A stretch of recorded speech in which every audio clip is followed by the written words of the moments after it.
A call from the ER. My daughter was attacked. Dad, IT was him. The billionaire's son. Then he texted me, she wouldn't spend one night with me. My father owns this city. You can't touch me. He was right, I couldn't. So I dialed a retired man in Sicily. Her uncle. I spoke 2 words, family business. A raspy voice answered, I'm coming. What he did to that boy shook me. Okay, listen up, because what I'm about to tell you isn't just a story. It's the raw truth of how far a father will go when the world he believes in shatters. My daughter lay broken in a hospital bed, beaten by a billionaire's son. He thought he was untouchable. He even texted me, gloating, my dad owns this city. You can't touch me. He was right. The law couldn't touch him. So I made a single phone call, spoke 2 words, family business, and unleashed a kind of justice the world rarely sees. What the hell happened next? Well, that's where our story truly begins. I spent 20 years in Army intelligence, and that life taught me 3 things. Patience is a weapon, information is the weapon, and evil men always think they're untouchable, until they're not. I left that world behind 12 years ago, trading classified briefings and overseas deployments for something quieter, running Larson Security Consultants in Portland.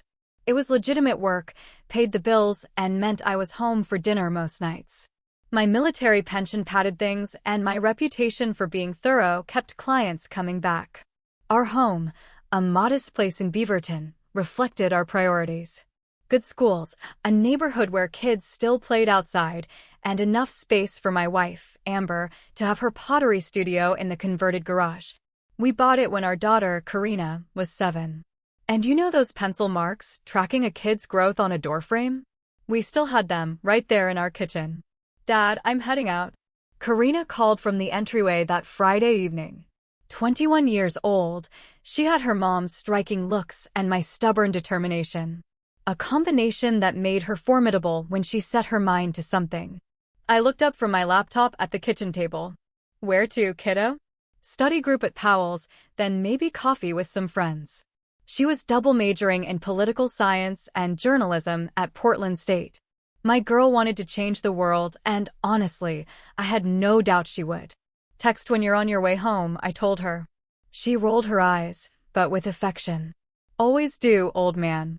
Amber emerged from her studio then, clay still dusting her forearms. Be safe, sweetheart. After Karina left, Amber settled into the chair beside me. Still working late on a Friday? She asked. Background check for a client, I replied. Guy's hiring a CFO, wants to make sure there are no surprises. I closed the laptop. But it can wait. We met 17 years ago at a gallery showing in Seattle. She was displaying her ceramic work. I was there because my unit was in town, and my commanding officer's wife had dragged us all along. Amber Moreno was explaining the inspiration behind a series of vessels to this pretentious art critic, and I watched her expertly dismantle the man's condescending assumptions with a mix of grace and absolute steel. I was smitten before we even exchanged a word. Her family story? It was complicated. Her parents immigrated from Mexico when she was a baby. But her maternal uncle, Bruno, stayed behind in Sicily, where the Moreno line originated. Bruno Moreno. A figure shrouded in family legend, usually spoken of with careful silence. A man whose import-export business nobody discussed in detail. He'd visited twice during our marriage, both times for weddings. And both times I noticed the deference, the quiet respect other men showed him. You're thinking about something, Amber said, pulling me out of my thoughts. Just grateful, I admitted. We've built something good here. She squeezed my hand. We have. Neither of us knew then that those would be the last peaceful moments for a very long time. The call came at 10:47 a.m. I was already reaching for my phone before my eyes fully opened. That old combat instinct, recognizing the wrong time, the wrong ring. Amber sat up beside me as I answered. Mr. Larson, this is Dr. Patel from Emmanuel Hospital. Your daughter Karina was brought into our emergency department approximately 40 minutes ago. She's stable, but you should come immediately. The drive downtown was a blur. Amber sat rigid in the passenger seat, her hands clasped so tight her knuckles were white. I kept my voice steady as I called Coleman Foster, my oldest friend, a detective with Portland PD. I need you to find out what happened, Coleman. Emmanuel Hospital. They said she's stable, but that's all I know. I'm on it, Coleman said immediately. I'll meet you there. The ER waiting room. You know how those fluorescent lights make everyone look like ghosts? A nurse led us back immediately. Never a good sign when they don't make you wait. Dr. Patel met us outside a room with that gentle, grim expression I recognized. The one medical professionals wear when they have to break your heart gently. Your daughter was assaulted earlier this evening. She has a concussion, a broken nose, 3 cracked ribs, extensive bruising, and defensive wounds on her arms. We've completed a full examination and collected evidence for I stopped hearing words. I was aware of Amber's hand gripping my arm, of Dr. Patel's mouth moving, but the roaring in my ears drowned everything out. Through the window, I could see Karina lying in the hospital bed. Her beautiful face, a canvas of purple and black, her left eye swollen shut. Can we see her? Amber's voice was barely a whisper. Inside the room, Karina's good eye opened when we entered. Mom. Dad. Her split lip made speaking difficult. I'm okay. Amber broke then, tears falling carefully as she held our daughter's hand. I stood at the bedside. And for the first time in my adult life, I felt truly helpless. In Kandahar and Baghdad and a dozen other hellholes, I'd always known what to do. Always had a mission, a target, a plan. But standing here, looking at my broken daughter, I felt that careful control I'd spent decades building start to crack. Who did this? My voice was surprisingly calm. Karina's jaw tightened. She had my stubbornness, and I saw her decide to tell us, despite her fear. Stanford Phelps. The name meant nothing to me then, but I'd learn. Oh, I'd learn everything. We met at a fundraiser last month for a campus advocacy group. He seemed charming, interested in the cause. He asked me to dinner tonight. Said he wanted to discuss funding. She paused, wincing. It was supposed to be at a restaurant downtown, but he changed locations last minute. Said his father's penthouse had a better view, better privacy for discussing donations. Amber's hand tightened on Karina's. He wanted Karina's voice cracked. He said spending the night with him was the prize for his donation. When I refused, when I tried to leave. She couldn't finish. Did he? I couldn't complete the question. No. I fought. I screamed. I got away before a doorman heard and called 911. Her good eye met mine. But Dad, he wasn't scared. Not even when the ambulance came. He just smiled and said his father would handle it. Coleman arrived 20 minutes later. His detective shield clipped to his belt, his expression grim. He'd been my roommate at basic training, stood as best man at my wedding, and was Karina's godfather. In the hallway outside her room, he delivered the news I'd already suspected.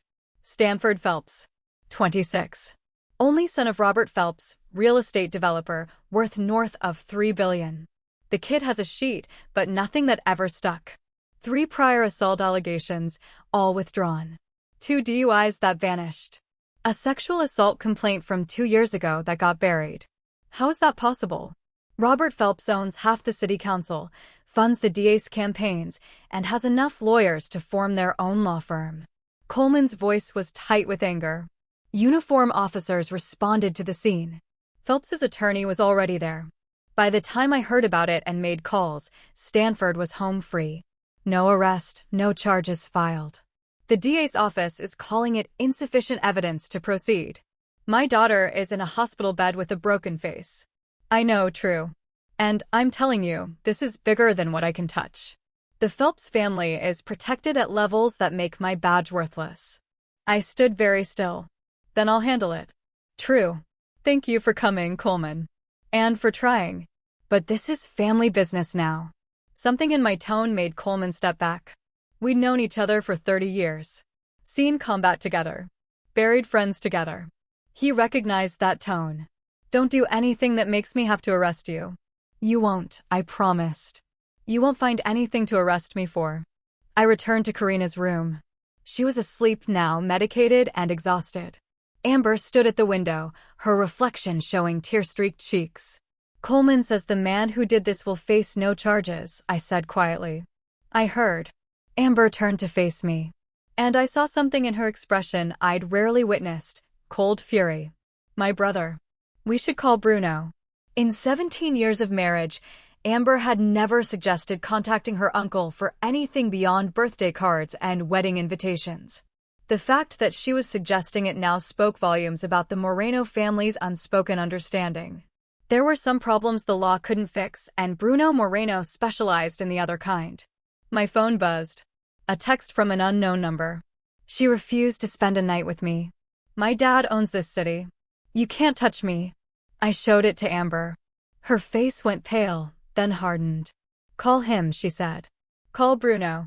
I made the call from the hospital parking lot at 4 a.m. The number rang 4 times before a gravelly voice answered in Italian. Uncle Bruno, I said in English. It's Truman Larson, Amber's husband. I remember who you are. Bruno's English carried the ghost of Italian vowels beneath American consonants. Why do you call it this hour? Karina was attacked. Beaten badly. The man who did it is untouchable. Billions in family money, owns half the police force, and the district attorney won't touch him. Silence on the line, long enough that I wondered if we'd been disconnected. Then, tell me everything.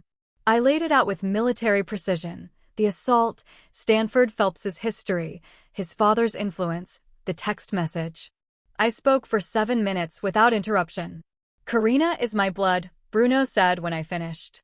And your family by marriage, which makes this my concern. I will arrive tomorrow evening.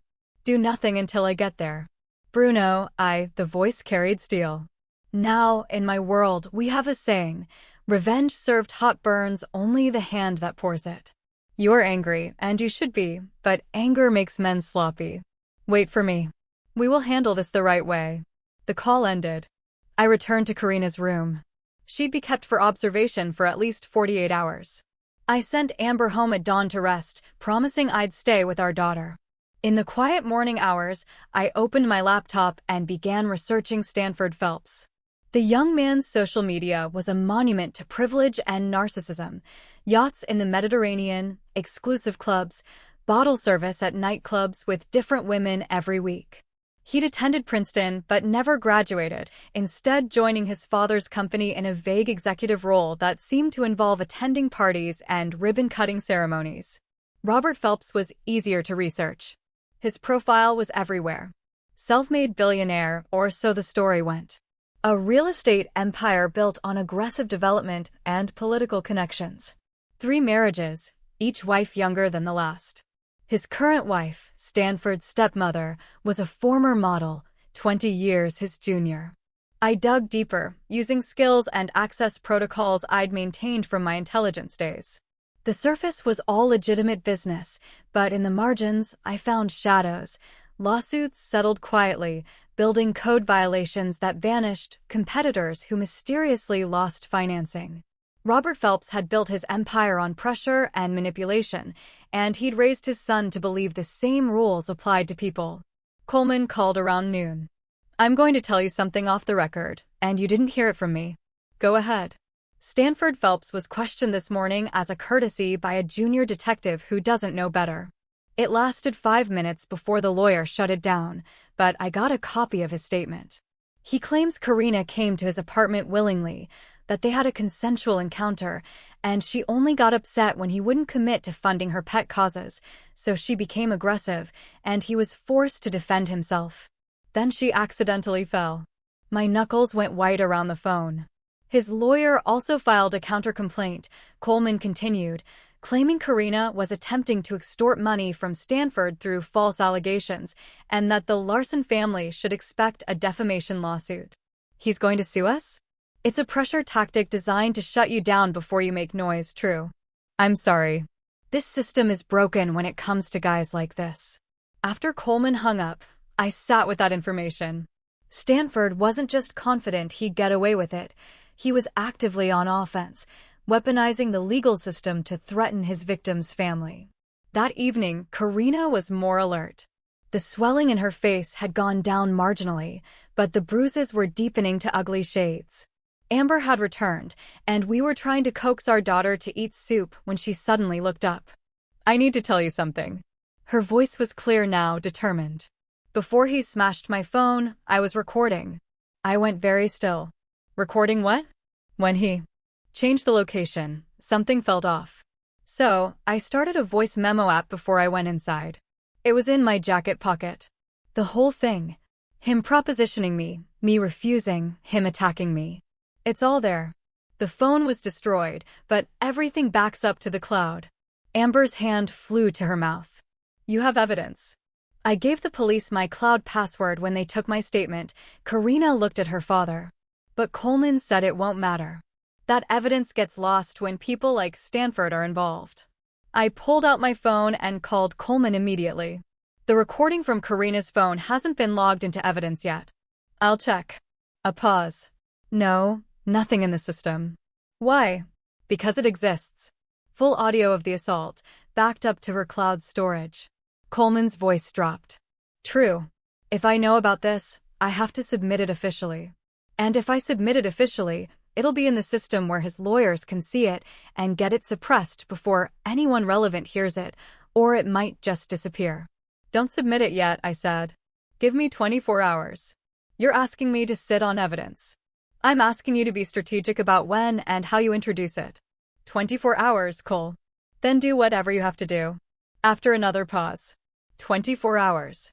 But true, be careful. These people don't play fair. Neither do I said, and ended the call. Bruno Moreno arrived at Portland International at 6 p.m. I picked him up alone, Amber staying at the hospital with Karina. The man who emerged from the terminal looked nothing like the stereotype of a Sicilian mobster. At 72, Bruno was lean and weathered, wearing an expensive suit and carrying a single leather bag. His hair was silver, his face lined with decades of sun, and his dark eyes missed nothing. We embraced briefly. Show me, Bruno said. At the hospital, Bruno sat beside Karina's bed for a long time, studying her injuries with an expression of stone. He took her hand gently, and when he spoke, his voice was soft in Italian. Words I didn't understand, but recognized as some kind of vow.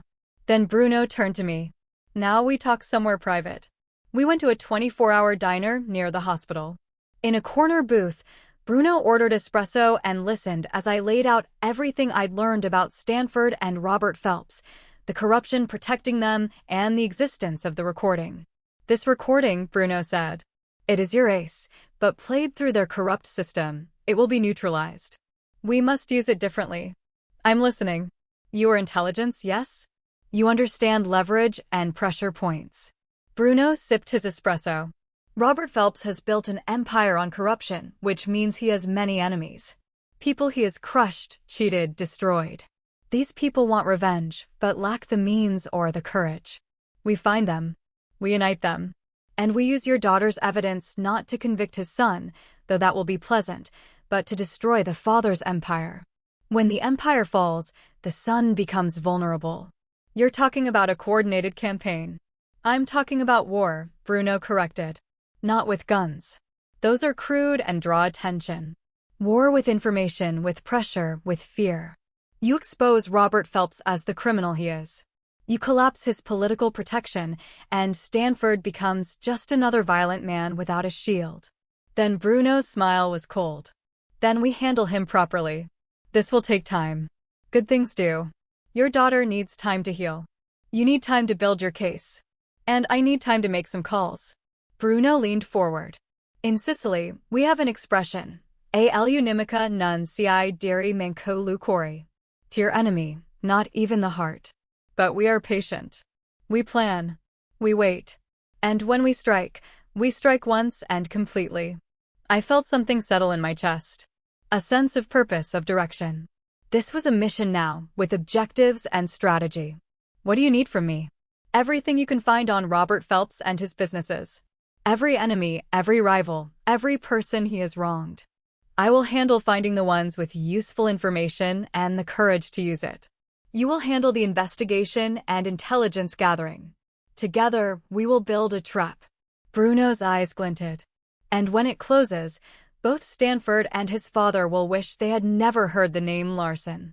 Karina came home 3 days later, moving slowly, staying mostly in her room.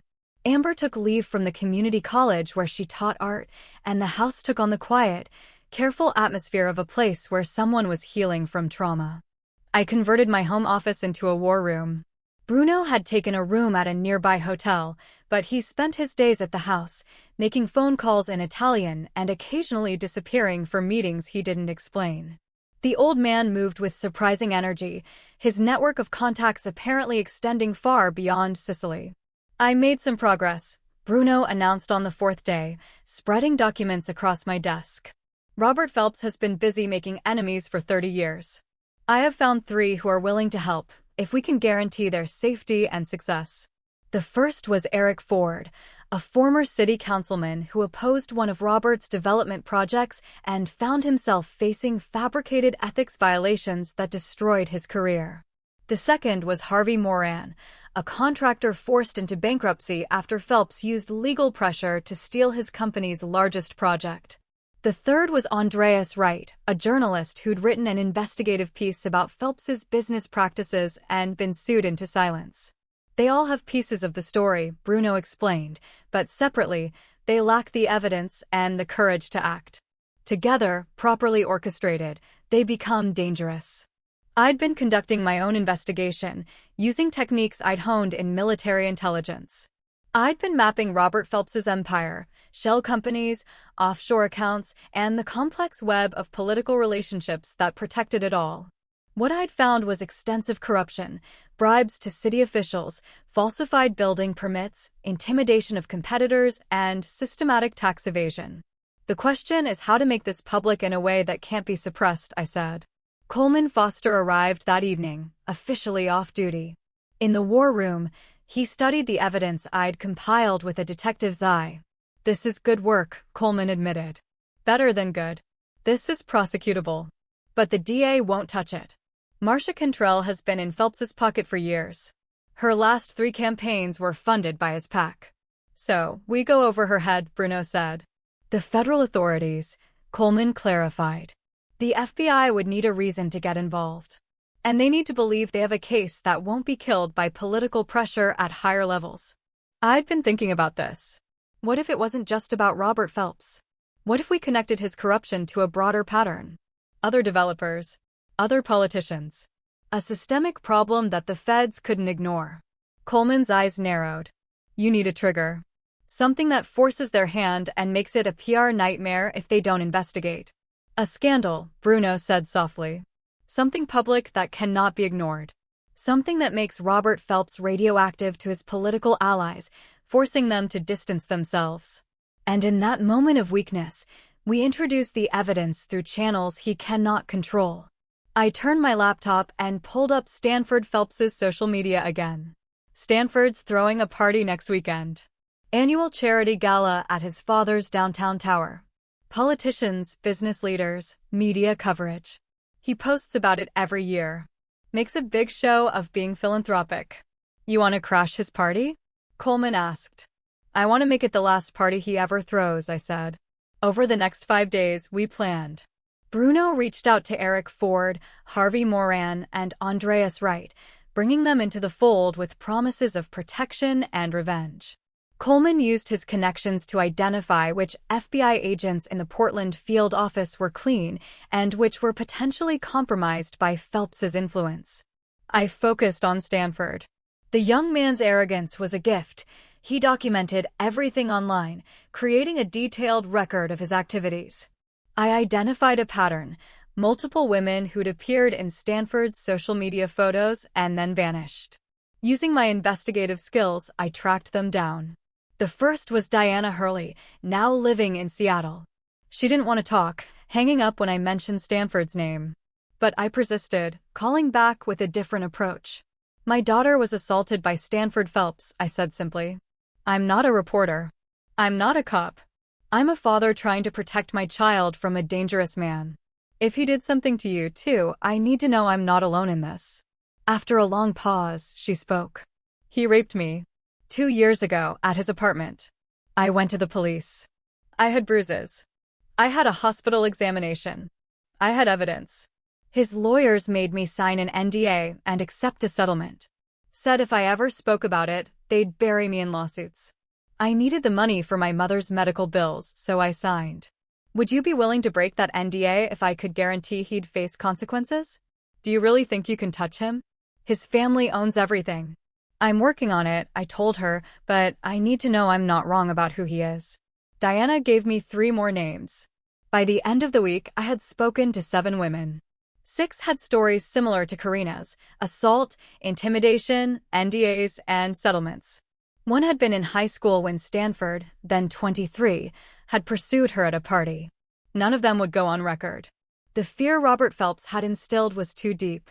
But they provided information, dates, locations, details that corroborated a pattern of predatory behavior spanning nearly a decade. "This is valuable," Coleman said, reviewing my notes. "But without testimony, it's still not enough. We have Karina's recording," I reminded him, "which we haven't officially submitted to evidence, meaning it's not legally admissible in any current proceeding." Bruno had been quiet, listening to our debate. Now he spoke. "You are thinking like men bound by their laws. We are not bound. The recording does not need to be evidence in a court. It needs to be heard by the public." I understood immediately. A leak. "Not yet," Bruno cautioned. "First, we set the stage. We prepare the battlefield. The charity gala is in 3 days. We use that event to create chaos in Robert Phelps's world. Then, in the midst of that chaos, we release the recording through channels that cannot be suppressed: social media, multiple news outlets simultaneously, directly to the FBI. By the time his lawyers react, it will be everywhere." "And Stanford?" I asked. Bruno's smile was cold. "For him, we have a different plan. One that addresses the personal nature of his crime." The charity gala was scheduled for Friday night at the Phelps Tower, a glass and steel monument to Robert's wealth overlooking the Willamette River. Tickets cost $10,000 per couple, with proceeds supposedly going to youth education charities. Though Andreas Wright's research had revealed that less than 15% of previous year's proceeds had actually reached charitable organizations. Our plan, Bruno's and mine, had multiple components, each designed to converge at the gala itself. Eric Ford, the former councilman, would attend as the guest of a city supervisor who owed him a favor. His job was to circulate among the politicians, reminding them quietly of Robert Phelps's vulnerable position should anyone choose to investigate seriously. Harvey Moran, the contractor, had used his industry contacts to discover that the Phelps Tower itself had serious building code violations, structural issues that had been covered up through bribed inspectors. He prepared a detailed report complete with photographic evidence, ready to be delivered to the appropriate city departments at precisely the right moment. Andreas Wright had spent the week reaching out to journalists he trusted. People who had been burned by the Phelps machine before and would jump at the chance to break a real story. He'd primed them with hints of a major scandal about to break, told them to watch social media Friday night, and made sure they had secure methods to receive leaked documents. Coleman's role was more delicate. He connected with FBI Special Agent Brett Hayes, an organized crime specialist who'd been quietly building a case against corruption in Portland's real estate development sector. Hayes was professional, careful, and most importantly, not in Robert Phelps's pocket. Coleman briefed him on the evidence I'd compiled, warning him that something significant would happen soon. "I can't promise the Bureau will act immediately," Hayes had said. "But if you can give me probable cause and evidence that hasn't been compromised by local corruption, I'll get it to prosecutors who will take it seriously." Bruno handled the most sensitive component. Through his connections, contacts I still didn't fully understand, he'd arranged for protesters to gather outside the gala. Not random activists, but people with legitimate grievances against Phelps's developments, families displaced by his projects, workers who'd been cheated, communities destroyed by his aggressive tactics. Over 200 people, organized but peaceful, with signs and chants that would draw media attention. "The optics will be devastating," Bruno explained. "Robert Phelps throwing a lavish party while people he's harmed stand outside in the rain. The news cameras will love it." "And Stanford?" I pressed. "Stanford will be at the party, playing the beautiful sun," Bruno said. "He will feel safe, surrounded by his father's power. That is when we strike." The day before the gala, I visited Karina.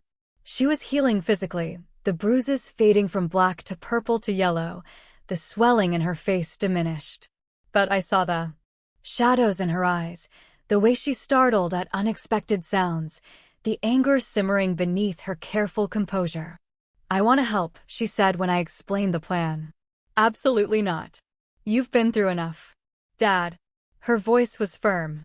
"He did this to me, and he's done it to other women. I can't just hide in my room while you try to fix it. I need to be part of this." Amber appeared in the doorway. "She's right.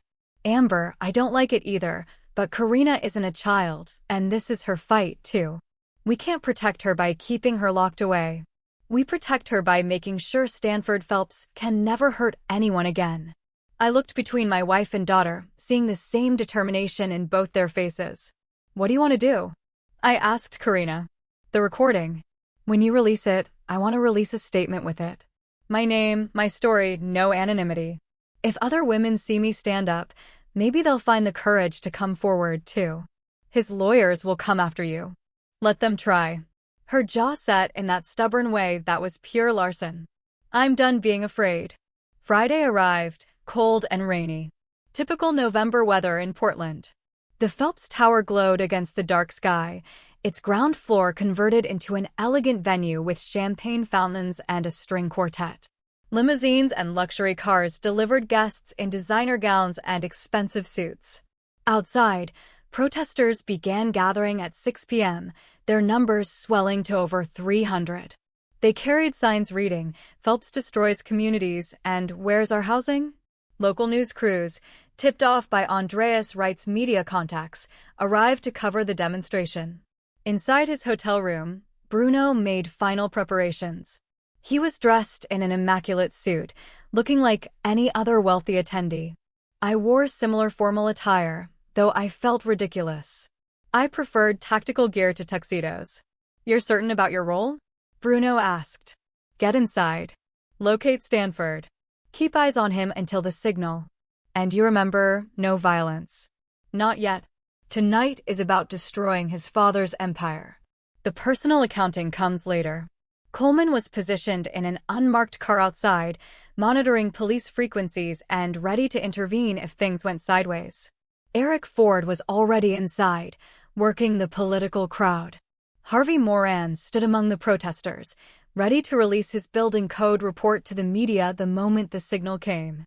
At 7:03 p.m., Bruno and I entered through the main doors, blending into the crowd of wealthy donors. Security was professional but minimal. Robert Phelps was arrogant enough to believe his money made him untouchable even in public. The party was exactly what I'd expected: excessive wealth on display, people who'd never missed a meal congratulating themselves for helping the less fortunate. I spotted Robert Phelps near the bar, a thick man in his 60s with silver hair and the confident posture of someone who'd never been told no. And there, beside his father, was Stanford Phelps. The young man looked like a recruitment poster for inherited privilege: designer suit, perfect hair, a champagne flute in his hand, and a smug smile on his face. He was laughing at something a city councilwoman was saying, utterly at ease. I felt my hands clench. This was the man who'd beaten my daughter, who'd sent that mocking text, who'd walked away without consequences. Every instinct screamed to cross the room and break that smug face. But Bruno's hand touched my elbow briefly. "A reminder." "Patience," Bruno murmured. "The trap is set. Now we spring it." At 8 p.m., exactly on schedule, Andreas Wright triggered the first domino. From his position outside the building, he sent a coordinated message to 15 journalists simultaneously: "Phelps corruption scandal breaking now. Check social media and your secure inboxes." Then he posted a thread on social media, a carefully constructed narrative about Robert Phelps's criminal empire, complete with documents Harvey Moran had provided, photographs of building violations and evidence of bribes to city officials. Within minutes, it was being shared hundreds of times. Inside the gala, guests began checking their phones. Conversations started shifting. People stepping away to take calls. I watched Robert Phelps's face as someone showed him a phone screen. The confidence cracking, replaced by confusion and anger. Stanford noticed his father's reaction and pulled out his own phone. His expression of smugness faltered. "Now," Bruno said quietly. "We add fuel to the fire." He nodded to Eric Ford across the room. The former councilman approached several city officials, engaged them in what appeared to be pleasant conversation, then showed them documents on his tablet. Their reactions ranged from shock to fury. Several immediately left the party, presumably to call their attorneys or PR teams. At 8:15, Harvey Moran released his building code report to every news outlet in Portland. The Phelps Tower itself. This gleaming monument to Robert's success was flagged as potentially dangerous, with structural deficiencies that could put occupants at risk. The irony was delicious. Robert Phelps's gala was being held in a building that might need to be evacuated. By 8:30, the party was in chaos. Half the guests had left. Reporters were calling for comment. The protesters outside had swelled to over 400, their chants audible even through the tower's thick glass. Robert Phelps stood in the center of the room, his phone pressed to his ear, barking orders at someone. His face had gone red, veins visible in his neck. Around him, political allies and business associates were actively avoiding eye contact, the social equivalent of rats fleeing a sinking ship. And Stanford. Stanford looked genuinely frightened for the first time. He stood near the bar, isolated as people who'd been laughing at his jokes minutes ago pretended not to see him. "It is time," Bruno said. My phone buzzed. A message from Coleman, FBI en route to Phelps Tower. Hayes got authorization for immediate document seizure based on fraud evidence. ETA 10 minutes. Things were moving faster than planned. The trap was working almost too well. Bruno had pulled out his own phone, navigating to a private website. "The recording," he said. "Karina gave me permission to upload it to multiple platforms simultaneously. Once I press this, it will go live on 5 different social media platforms, 3 YouTube channels, and be emailed directly to 24 journalists. It cannot be stopped." "Do it," I said. Bruno's finger touched the screen.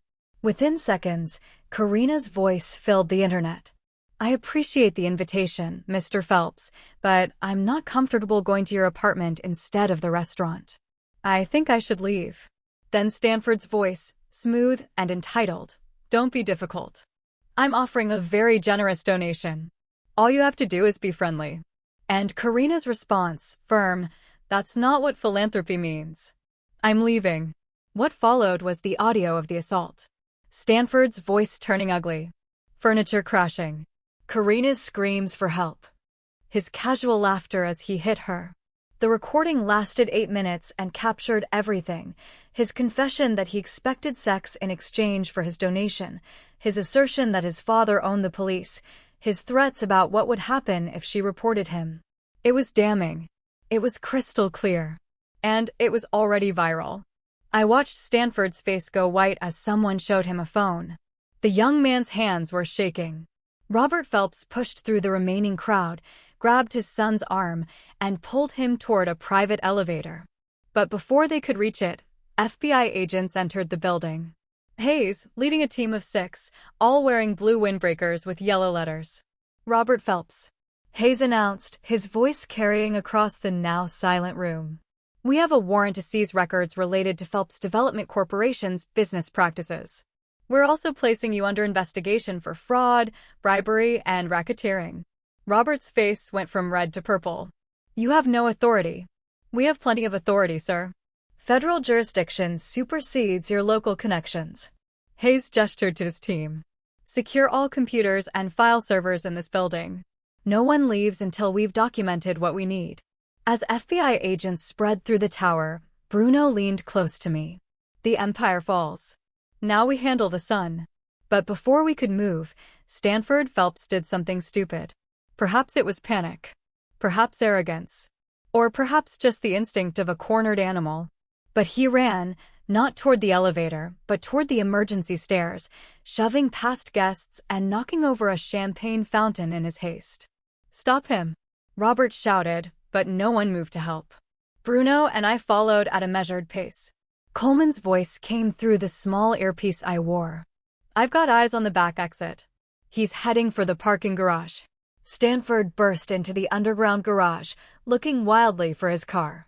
I emerged from the stairwell behind him, blocking the exit. "Stanford Phelps," I said quietly. The young man spun around, and up close, I could see genuine fear in his eyes. "Stay away from me. My father will have you arrested. Your father's currently being placed under federal investigation. His protection is gone. His money is about to be frozen. His lawyers are busy saving themselves."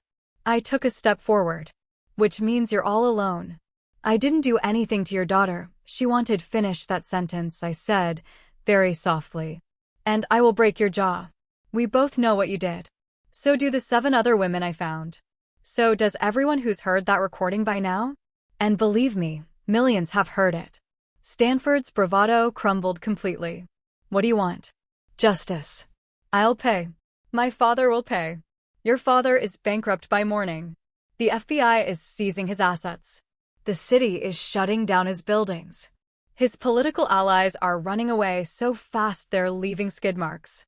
There is no money coming to save you." Bruno emerged from another stairwell, cutting off Stanford's other escape route. "In Sicily," the old man said conversationally, "when a man harms a daughter of our family, there's only one acceptable response. It is very old-fashioned, very permanent." Stanford's legs actually buckled. "Please. I'm sorry. I made a mistake." "You made many mistakes," Bruno said. "The first was believing you were untouchable. The second was sending that arrogant text message to a father who loves his daughter. The third was existing in a world where men like me still exist." Coleman's voice in my ear. "True, I've got 2 Portland PD units responding to the tower. Someone called about a disturbance. You need to clear up before they arrive and complicate things." But I wasn't finished. "Do you know what my daughter is doing right now? While you're cowering in this garage, she's preparing to testify. To go on record. To put her name and face to what you did so that every other woman you've hurt knows they're not alone. That's courage, Stanford.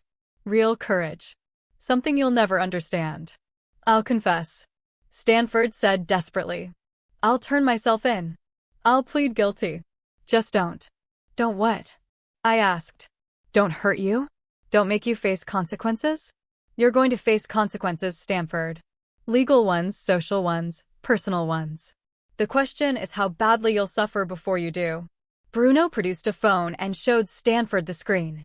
A news article already posted, showing his face next to headlines about assault and rape allegations. "Your name is ruined. Your life as you knew it is over. The question is whether you survive long enough to see the inside of a prison cell." That was when Stanford broke completely, dropping to his knees in the concrete garage crying. I felt no satisfaction looking at him, only cold calculation. This man had hurt my daughter, and this moment of fear was only the beginning of what he'd pay. "Let's go," I said to Bruno. "He's not worth any more of our time." We left Stanford sobbing in the parking garage. By the time Portland police arrived, he was still there, incoherent and broken. Coleman later told me that Stanford had been taken into custody, not arrested, but protective custody, because he was an active threat to himself. The next morning, the news was everywhere. Robert Phelps's empire was collapsing.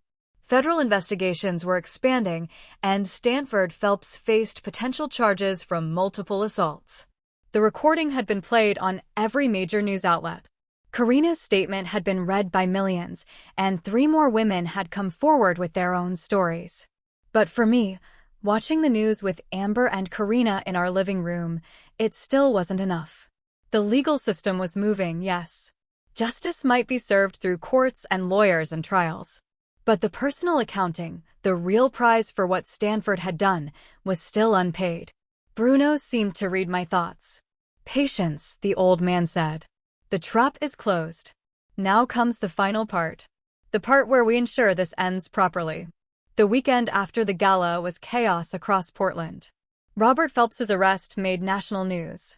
The FBI had found evidence of massive fraud, money laundering, and conspiracy to commit bribery.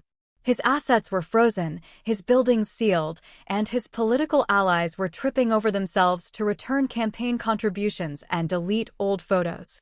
Stanford Phelps, meanwhile, had been formally charged with assault and held on $500,000 bail, an amount his father could no longer pay.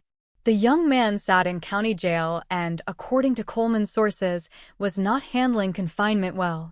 He's in protective custody, separated from general population, Coleman reported. For his own safety. Good, Karina said coldly. She was getting stronger every day, her bruises fading, and her spine straightening with determination.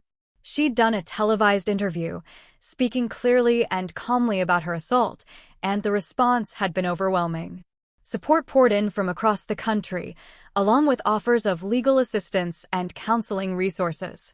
More importantly, 8 additional women had come forward with allegations against Stanford, spanning back to his college years.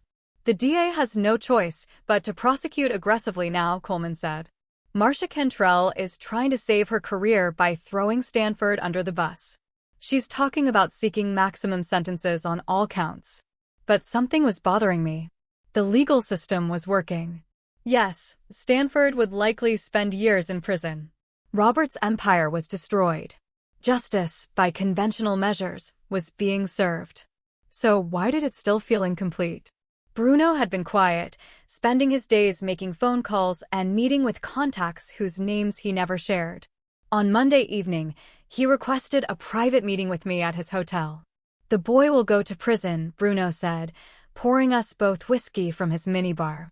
Probably 8 to 12 years, with good behavior. He will survive. Men like him often do. Protected, even in jail, by his remaining family connections. He will be humiliated, certainly, broken perhaps, but alive and free eventually. You're saying that's not enough. I'm saying you have a choice. Bruno sat across from me. The legal system will deliver its version of justice. For many people, that would be sufficient. But in my world, we understand that some crimes require a more permanent response. You're talking about murder. I'm talking about ensuring he never hurts another woman ever. Bruno's eyes were steady. In Sicily, when a man commits an unforgivable act against a family, there is no half measure. No counting on parole boards or rehabilitation. There is only finality. I stared at my whiskey. I'd killed men before in combat in the course of my military service. But this was different. This was premeditated. This was revenge, not war. I need to think about this, I said. Of course, but think quickly. He is vulnerable now. In custody, his father unable to protect him. This window will not remain open forever. That night, I lay awake beside Amber, wrestling with the question. I'd spent 20 years serving my country, believing in justice and law and order. I'd left that life behind to be a good husband, a good father, a good citizen. Taking the law into my own hands, taking a life in cold blood, was crossing a line I'd never imagined crossing. But when I closed my eyes, I saw Karina's broken face in a hospital bed. I heard Stanford's voice on that recording, laughing as he assaulted a helpless woman. I remembered that text message, "You can't touch me." The law would punish Stanford, but would it protect the next woman who crossed his path a decade from now? When he was released on parole, would it prevent him from hurting someone else's daughter? Wednesday morning brought news that complicated everything. Andreas Wright called me directly. You need to see this.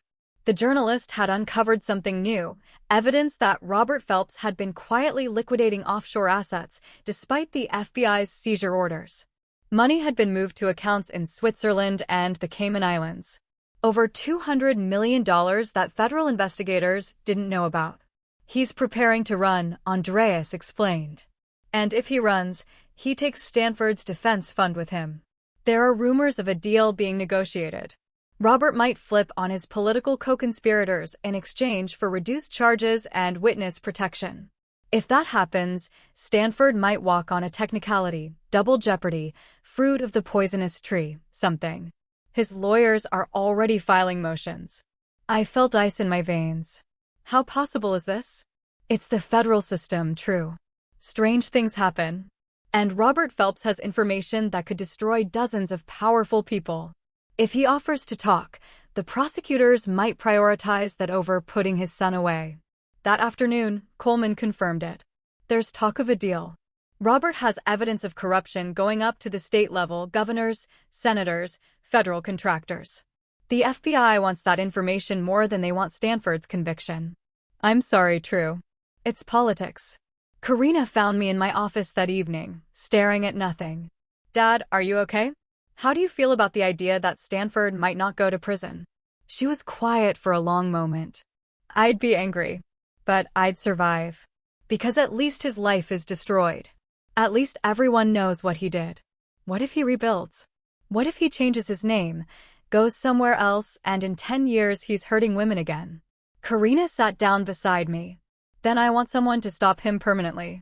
Dad, I know what you and Uncle Bruno are discussing. Mom told me, and I know you're struggling with it because you're a good man. She took my hand. But Dad, sometimes good men have to do hard things to protect people from bad men. That's what you did in the army, right?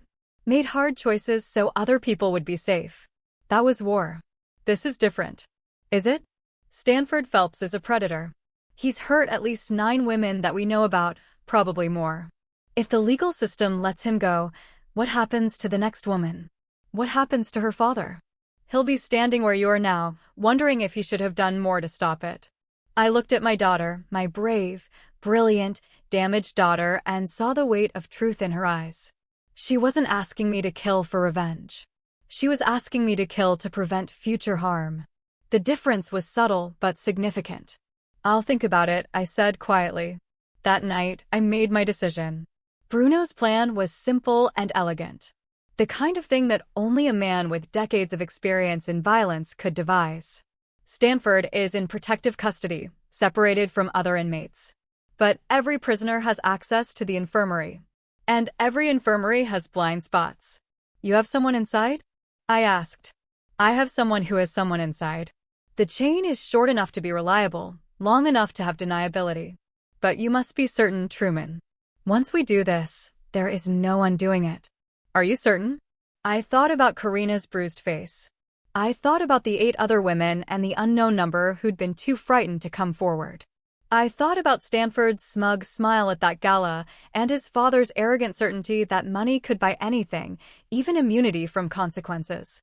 And I thought about the fact that the legal system, the system I'd spent my life believing in, was preparing to let a serial rapist walk free because his father had valuable information. I'm certain, I said. But I have conditions. Name them. It has to look natural or accidental. No execution-style murder that starts an investigation. And I want to be there. I want to see it happen. Bruno studied me for a long moment. This will change you. Seeing a man die, even a man who deserves it, is different from making the decision. Are you prepared for that? I've seen men die before. Not like this. In combat, death comes quickly, with adrenaline and chaos. This will be slow and deliberate. You will have time to think, time to doubt, time to regret. And you cannot show any of that. You must watch him die and feel nothing. Show nothing, because any crack in your control is a risk to all of us. I understand. Then we proceed. But Truman, after this, you can never go back. There is no version of you that exists after this. From his own federal holding cell, reportedly broke down upon hearing the news. His deal with prosecutors moved forward anyway. He had too much valuable information about too many powerful people. He would spend 10 years in minimum security and then vanish into witness protection. His empire gone, but his life preserved. Some might call that injustice. I called it acceptable collateral damage. The father had lost everything that mattered, his legacy, his reputation, his only son. Let him live with that. The following week brought a cascade of revelations. Robert's testimony implicated 32 public officials in corruption schemes spanning 15 years. The mayor resigned. The district attorney was indicted, and Oregon's governor announced she wouldn't seek re-election. The fallout would reshape Portland politics for a generation.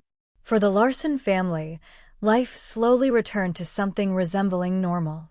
Karina continued her recovery, attending therapy and finding strength in survivor advocacy work. She'd become a voice for women who'd been silenced by powerful men, speaking at universities and legislative hearings about the need for justice system reform.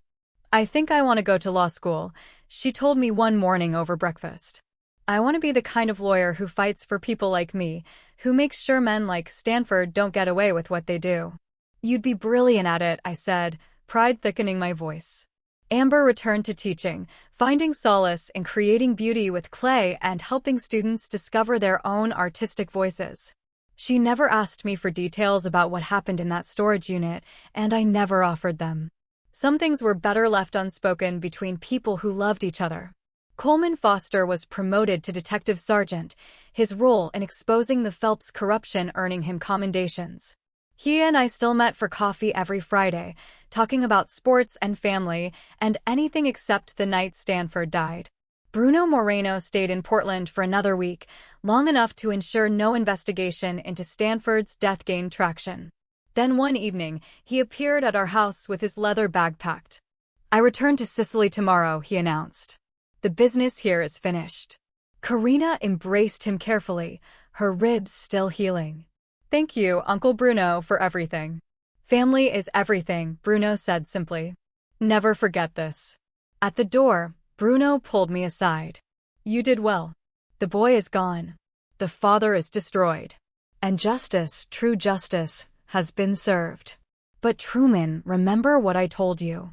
This kind of work changes a man. Watch yourself carefully. Make sure the darkness you invited in does not make itself at home. I will, I promised. Bruno studied me for a moment, then nodded. You are stronger than most. You will be fine. But if you ever need counsel, if the weight becomes too heavy, you call me. Some burdens should not be carried alone. After Bruno left, I stood on my porch in the cool November evening, looking at the quiet suburban street where my family had built their life. Nothing looked different. Same houses, same streetlights, same normalcy. But I was different. I'd stepped outside the bounds of law and order, had taken justice into my own hands, had ordered a man's death. And I didn't regret it. That should have troubled me more than it did.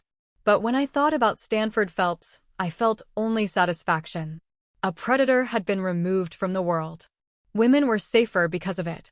My daughter could heal, knowing her attacker would never hurt anyone again.